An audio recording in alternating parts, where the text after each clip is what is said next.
My parents skipped my wedding because I married before my perfect sister. Now their perfect family image is finally crumbling. After being together for 4 years, I, 32F, got married 8 months ago. Except for my sister Meline, 30F, and my parents, everyone went to the wedding. My parents' decision to skip the event was startling, but I wasn't overly shocked by my sister's absence because we've never really gotten along. However, considering our past, I should have anticipated it. I'll give you some background on our family's dynamics.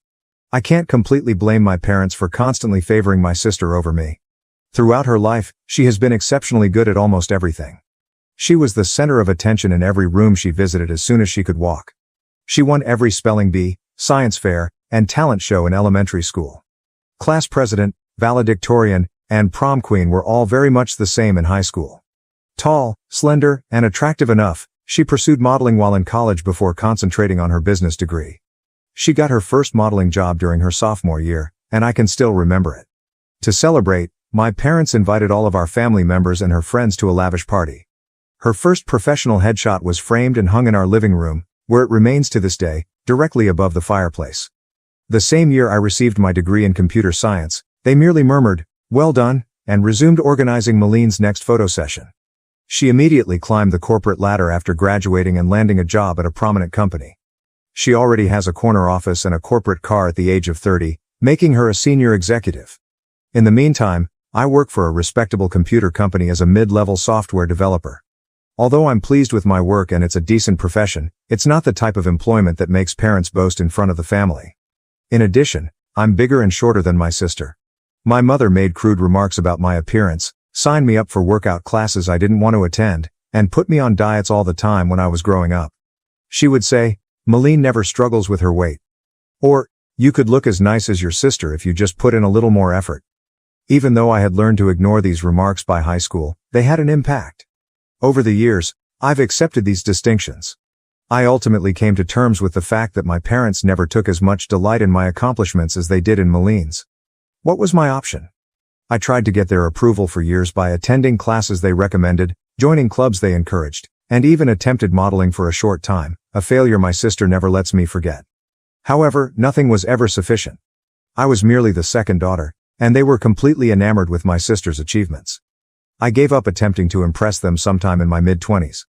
I concentrated on creating my own life, growing professionally on my own terms, and forming bonds with individuals that respected me for who I am. To be honest, following that, things have improved. Knowing that my parents were constantly concerned about maintaining appearances, I kept my interactions with them superficial in order to prevent conflict. During our mandatory Christmas meals and sporadic family get-togethers, I would nod and grin while they raved about Meline's most recent job, lover, or vacation spot.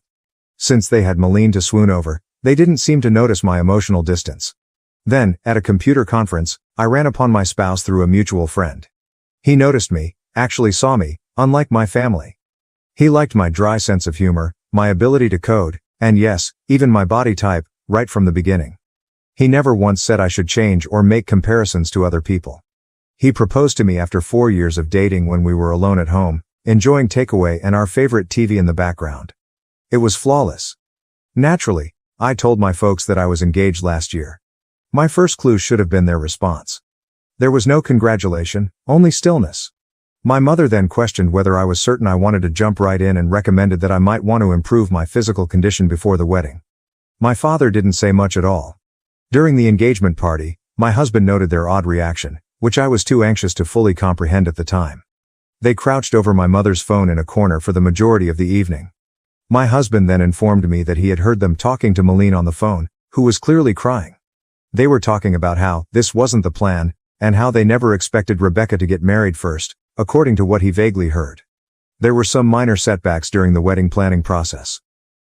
Despite not even being engaged at the time, my mother had already made many wedding Pinterest boards for Meline and was not interested in assisting me in selecting a dress or location. My mother merely remarked that it was practical and suitable for my figure when I selected my dress, a straightforward yet exquisite A-line gown that made me feel lovely. My future mother-in-law, who treated me like the daughter she never had, and I ended up working together on the majority of the preparations. I carefully reviewed and double-checked the guest list with my spouse to be sure no one was overlooked before sending out both electronic and paper wedding invitations. I am certain that my parents received theirs because the electronic invitations included red receipts. I called, texted, and emailed them several times after realizing they hadn't RSVP'd. My mails were either ignored or met with evasive responses stating that they were very busy and needed to check their schedules. I couldn't waste too much energy worrying about it because I was too busy getting ready for the wedding. My in-laws were incredibly helpful, offering assistance with everything from seating maps to floral arrangements. Even at the lovely bridal shower hosted by my husband's sister, the painfully obvious absence of my own family was never brought up. Even though my parents weren't there, the wedding day itself was beautiful. We held a laid-back afternoon celebration after the morning wedding in a garden setting. Everyone was right when they said we looked so content and in love. But there were times when their absence felt like a physical anguish, such as when I saw the front row seats empty or at the father-daughter dance that I was not able to attend. I sought answers after the honeymoon and wedding. They said they were deeply hurt, that they had never gotten a formal invitation when I eventually reached them on the phone. My mother launched into a lengthy tirade about how careless I was, how she had always wanted to assist in organizing her daughter's weddings, and how she couldn't comprehend why I would leave them out of such a significant occasion. I was perplexed by this since I was positive we had given them both kinds of invitations. During the call, I verified that we had indeed sent them by looking through our records. Even the physical invitation's delivery was confirmed. I didn't confront them about their attempts to gaslight me. I just said I was sorry for the error and hung up. Later, my husband brought up a number of incidents that demonstrated their true intentions, such as the way they appeared surprised rather than delighted when we told them we were engaged, or the way they continued coming up with reasons not to assist with the wedding planning. Because he didn't want to add to my anxiety during the wedding planning process, he hadn't brought up these findings earlier, but in retrospect, the pattern was clear. The idea that I, the less successful daughter, was getting married before their beloved Meline was too much for them to bear. Their demeanor simply served to validate what I had always suspected but had resisted, that I would never be able to compete with my sister in their eyes. The most depressing thing was learning that even my wedding day, which ought to have been a celebration of love and fresh starts, turned into yet another front in their never-ending war to preserve their ideal family image, with Meline at its core. Meline recently got engaged to someone she's been dating for a year, according to family members I spoke with. In family group conversations that I don't participate in, my parents openly express their excitement about organizing an elaborate wedding for her. They are already boasting about securing upscale locations and luxury gowns, and my mother is taking Meline to private fittings at upscale stores. All the mother-daughter time I was not allowed. It's intriguing that a large number of our family are suddenly refusing to go to Meline's wedding and engagement party. My parents' actions at my wedding apparently became a topic of conversation in the family. I just tell my family members what I think is real when they inquire as to why my parents didn't attend my wedding. They couldn't bear it when I married before their beloved daughter. I present the facts as I perceive them, without embellishment or an attempt to win sympathy. My parents got in touch with me a few days ago and accused me of purposefully attempting to spoil Meline's wedding. According to their claims, the relatives they have spoken to are using reasons to avoid going to any of her wedding-related festivities. My cousin, to whom my sister vented, informed her that people are reluctant to come because they have heard about my parents' treatment of me. My parents claim that because I'm envious of my sister's impending lavish wedding, I'm spreading false stories. The problem is that I'm only telling folks the truth about what happened. Perhaps they should consider their conduct instead of blaming me for the results if the truth makes them appear terrible. As things continue to change, I'm finding it harder and harder to keep up the appearance of a relationship with my parents. Their behavior during my wedding finally made it clear to me that I would never be sufficient for them, regardless of what I did. Their absence at my wedding is no longer the most difficult aspect. It's coming to terms with the fact that I never had the kind, encouraging parents I always desired. I'm concentrating on creating a life with someone who genuinely appreciates me for who I am right now, but I'll keep you updated if anything important changes. First update. Since my last post, which was 2 weeks ago, a lot has transpired. I ultimately made the decision to speak with my parents face-to-face over their actions at my wedding and their current charges that I ruined my sister's special day after reading your encouraging remarks. I felt it was time to put everything on the table when they began texting me about their tarnished family history. My parents quickly started making accusations during our phone call, saying that I was jealous of Meline and had planned the entire thing. I did something I had never done before. I agreed with them, but not in the way they had anticipated, in place of defending myself as I usually would. I said to them, "You're correct. I'm envious. Not Meline's career, not her accomplishments, not her appearance. I'm envious of the unwavering love and support you've shown her, which you never even made an effort to show me." There was a pause in the line. My mother then began claiming that I was exaggerating and that they had always treated us equally. Something broke inside of me at that moment. Feelings that had been repressed for years came flooding out. I informed them of each birthday when Meline's most recent success eclipsed my own accomplishments. When Meline had a modeling callback, my mother canceled my high school graduation dinner. About how her prom outfit cost more than the total cost of my college textbooks for a year. I continued despite my father's attempts to cut me off by accusing me of exaggerating. I talked about how it was to watch them spend years organizing my sister's fictitious wedding while showing no interest in my own. I told them how painful it was to see my parents' seats vacant and how my mother-in-law had to help me with everything, from wedding preparation to clothing buying. Their reaction was instructive. They flipped it on me rather than accepting any of my arguments. Why did you never speak up if you felt this way? As if I hadn't tried to speak with them for years, my mother insisted. My father went on to say that by discussing these emotions with our family members, I was being unjust and spiteful. My mother said something at that point that ultimately clarified everything. We never imagined you'd go to such lengths as to try to ruin Meline's wedding out of spite, but we always knew you were insecure about her success, she stated. This is not how we brought you up. I became aware that they couldn't even hear me. They believed that their behavior and my emotions had nothing to do with the entire circumstance. It has to do with Meline's reaction. They were more worried about her impending nuptials than the hurt they had caused me, even during this discussion about their absence from my wedding. I didn't attempt to make things better for the first time in my life. I didn't retract or apologize. Rather, I expressed my thoughts to them directly. You're correct on one point. I was raised by you. You instilled in me the belief that I would never measure up. That Meline's accomplishments would always be more significant than mine. That upholding your ideal family image was more essential than my feelings. However, you also taught me that I deserve better than this, which was something you didn't mean to teach me. Before my father spoke, there was a long pause. He spoke in a cool, collected tone. Maybe it's time for us to stop acting like we're bad parents, since you've already determined that we are and you obviously take pleasure in seeing us suffer.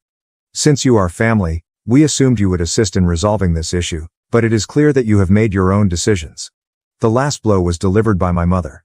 Perhaps you simply couldn't cope with not being the center of attention, even though we always tried to treat you both fairly. Rebecca, that's not our fault. You made the decision to play the victim. I refrained from arguing. Why would it matter? Everything I had been saying had just been validated by them. They were unable to admit their involvement in any of anything, even at this last discussion. I just hung up and said goodbye. I was surprised to feel relieved after the call. Tears were shed, to be sure, but they weren't the frantic, heartbreaking ones I remember from my early years. They were liberating tears. For the first time, I had expressed everything I needed to say without holding back or feeling guilty about how I felt. Later, my husband saw me gazing at the sunset from our back porch. He sat next to me and grasped my hand without saying anything. They're never going to change, are they? I asked him after a time. No, but you have, he said, squeezing my hand. And that is what counts. He is correct. I've changed. The young child who frantically tried to win her parents' approval is no longer there. They no longer need to validate the woman who came out of that last conversation. Although acknowledging that my parents will never be the people I need them to be is painful, it is not as painful as holding out hope that they would change. For the first time, I don't really care what happens with my sister's wedding or the family drama. I've had my say, and they now have to deal with whatever comes up.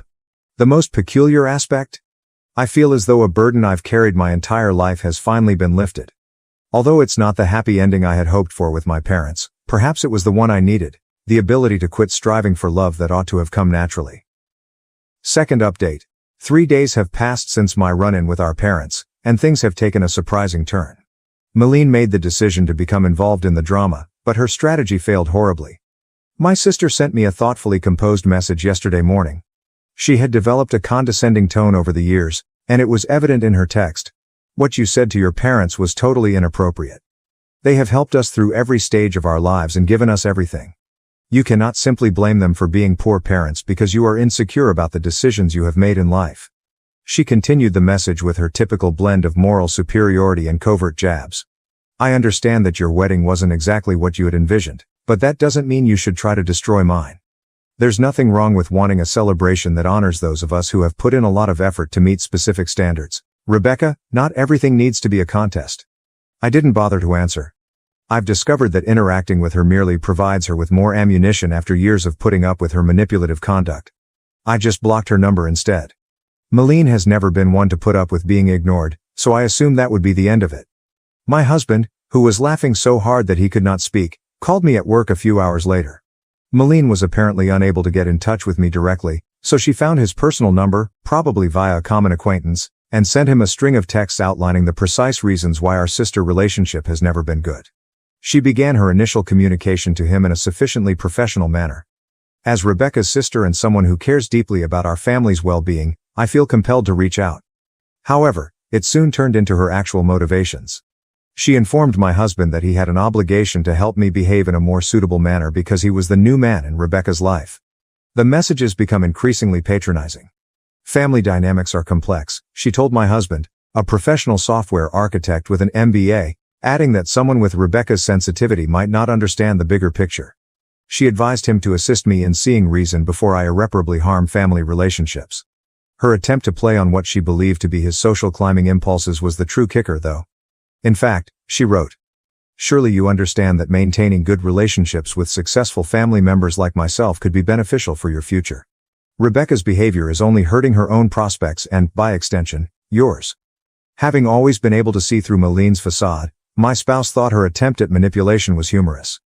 He particularly liked her presumption that her business rank or the prospect of networking opportunities would somehow impress him. In his own words, "She really doesn't know me at all, does she?" We went over the messages together when I got home that night.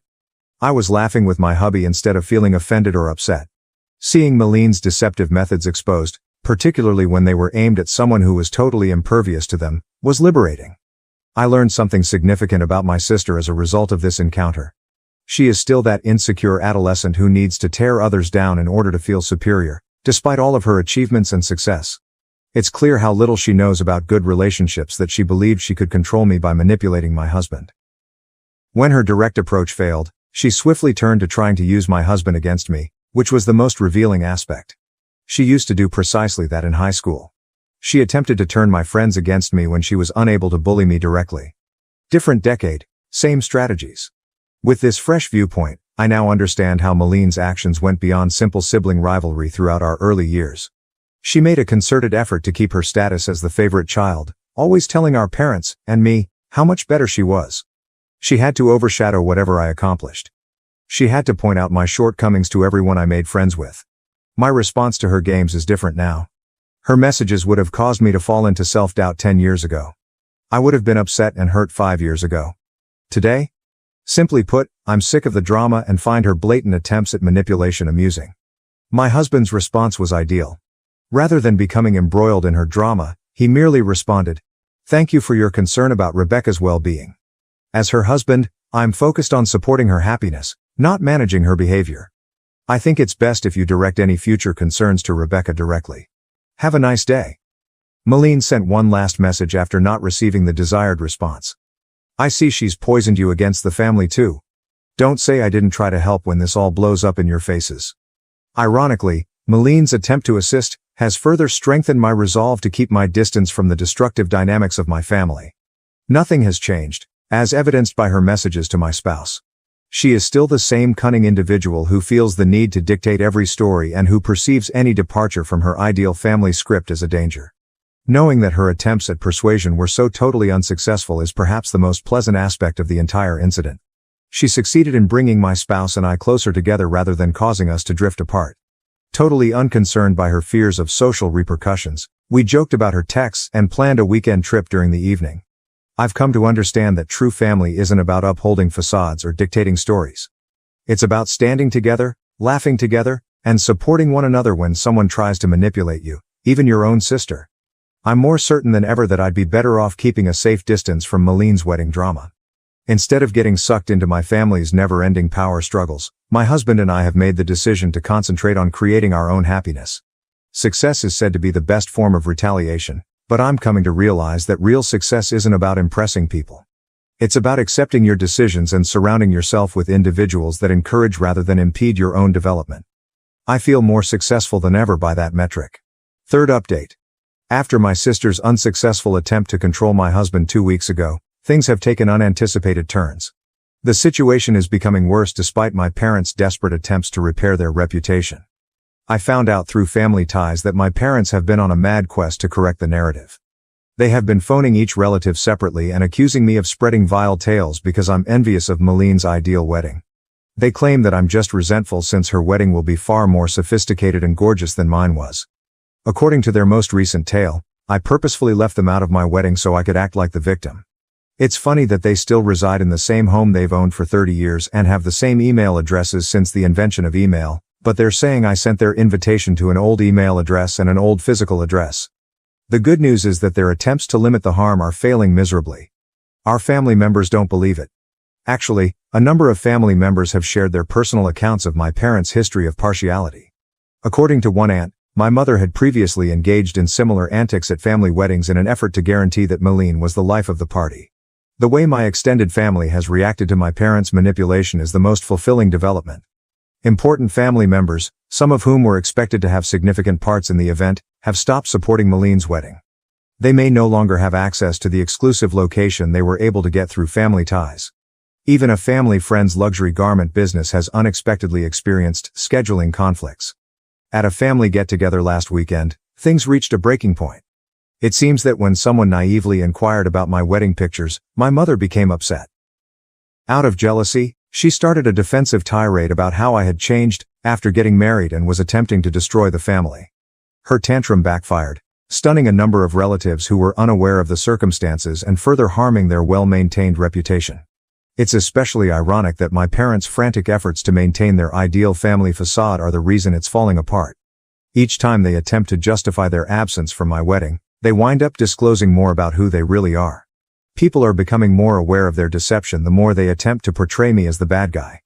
Family members are now picking sides after previously remaining impartial. Recently, even my father's brother, who had always kept silent to maintain harmony, apologized for not speaking up sooner about how they treated me. He has made the decision not to go to any of Meline's wedding-related festivities with his family. I don't have to answer any of this explicitly, so I haven't. The truth is taking care of everything for me. Meline and my parents always wind up revealing more of their destructive conduct when they attempt to twist the tale. It comes out that all those years of remaining silent and putting up with their treatment in an effort to keep the peace was really just a way of allowing their actions. My husband said it in the best possible words. They constructed a facade of the ideal family over many years, but it was based on emotional manipulation and partiality. Eventually, it was going to fall apart. I'm doing better than ever, personally. I no longer have to worry about attempting to win my parents' approval. The stress of controlling Meline's emotions has subsided. I'm not concerned about upholding their ideal family image for the first time in my life. Sometimes the best retaliation is just letting the truth speak for itself rather than taking action. I'm grateful to Reddit for giving me the courage to advocate for myself. You have no idea how much your guidance and encouragement have meant to me along this path. Sometimes you need to see what true family support looks like from strangers you met online. Thank you for watching. If you haven't subscribed yet, please do so and hit the notification bell to stay updated with more shocking real-life stories happening around you.